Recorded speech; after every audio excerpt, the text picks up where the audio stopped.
काठमाडौँ अवतरण गर्नुभयो? हिजो राति आइपुगेको। कतिौं दिनमा आउनुभयो?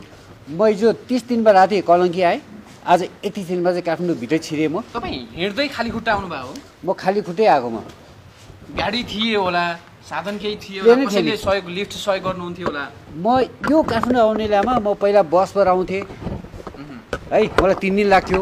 म यस्तो युवा हो कि म चाहिँ वेग मन पराउने, स्पिड मन पराउने, छिटोभन्दा छिटो गर्न खोज्ने, छिटो पुग्न खोज्ने।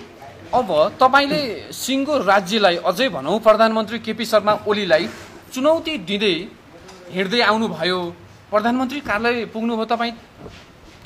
यो अबका भविष्यमा चुनौती भनेको चाहिँ फरक हुन्छ। अहिलेसम्म यी चाहिँ हाम्रा दुःखहरू उहाँलाई सुन्नुपर्छ, कर्णालीका पीडाहरू उहाँले बुझ्नुहुन्छ भन्ने थियो।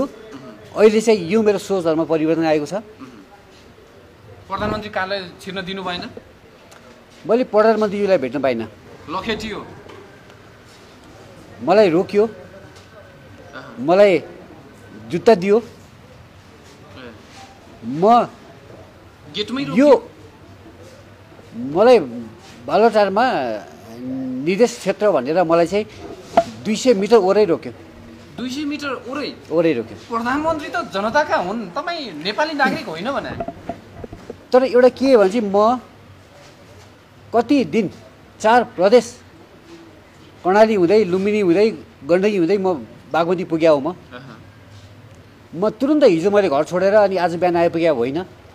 मैले मेरो जिल्ला, मेरो प्रदेश, मेरो परिवार, मेरो त्यो त्यहाँको त्यो माहौल त्यो छोडेर हिँडेको 31 महिना भयो। बाटोभरि देख्थेँ सुर्खेतै जाने मान्छे, जुम्ला जाने मान्छे, जुम्लाबाट काठमाडौँ गाडी बाटोमा भेट्थेँ। ती मान्छे बस्या हुन्थे, ती मान्छे कति बेला पुग्ने थियो नि त। तर म कहिले पुग्ने मेरो हुन्थेन। तर मेरो गन्तव्य काठमाडौँ थियो, तर कहिले पुग्छ थिएन। तर बाटोमा हिँडेँ 31 दिनमा चाहिँ आज म काठमाडौँमासम्म। यहाँ आउने बित्तिकै अब मेरा यो चौतारी आयो। अब कर्णालीका दुःखहरू पीडाहरू अब यहाँ बिसाउने आयो भनेर मैले झोला निकालेर तल राखेँ। तर यो कसरी खोलेर हेर्न चाहेन।